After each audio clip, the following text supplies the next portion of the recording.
السلام علیکم، خوش آمدید کہتا ہوں آپ سب کو۔ دوستو، اگر آپ جازان میں رہتے ہیں اور ڈرائیور ہیں، گاڑی چلاتے ہیں تو احتیاط کیجیے۔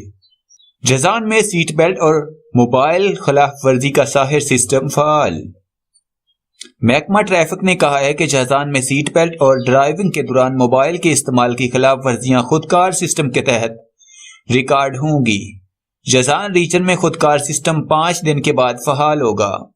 محکمہ ٹریفک نے شہریوں مقیم غیر ملکیوں کو آگاہ کیا ہے کہ ریجن بھر میں سیٹ بیلٹ باندھنے کی پابندی کریں اور ڈرائیونگ کے دوران موبائل کا استعمال قطعی طور پر نہ کریں۔ ساحر کے کیمرے کی تنصیب کا کام مکمل ہو چکا ہے۔ متعدد مرتبہ خلاف ورزی پر ڈرائیور کا کمپیوٹر روکا جا سکتا ہے۔ واضح رہے کہ خودکار سسٹم کے تحت سیٹ بیلٹ اور موبائل کی خلاف ورزی کا اندراج جدہ سمیت ریاض اور دیگر شہروں کے علاوہ مکہ مکرمہ مدینہ منورہ ہائی وے پر شروع کیا جا چکا ہے۔